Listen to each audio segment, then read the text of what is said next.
Comenzamos día con una meditación cortico y poderoso. Awe Dios que papo medita. Presenta pa Nairalyn Felicia.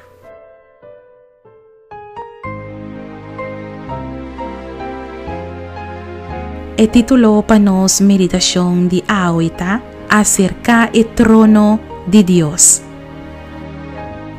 Bota sentir bom ora que bo por papia com amigo que ta comprende bo dolor para sobre e tambe a passa tem mesmo cos cubo. Amigo que ta simpatiza com bo dolor.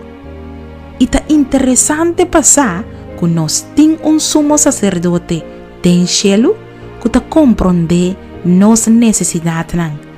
Awe Deus que para meditar riba Hebreu nan 4 versículo 16. Pensei, laga nos acercar el trono de gracia con confianza para nos recibir misericordia y haya gracia para ayuda en tiempo de necesidad. Apreciado amigo y amiga, bonotin nodi de sufrir traición más. Bonotin nodi de buscar amistad nan que día lo lagabo na kaya. Ningún amigo lo no por ayudabo. Acerca el trono de Dios awe con confianza y busca ayudanza cerca a Jesús.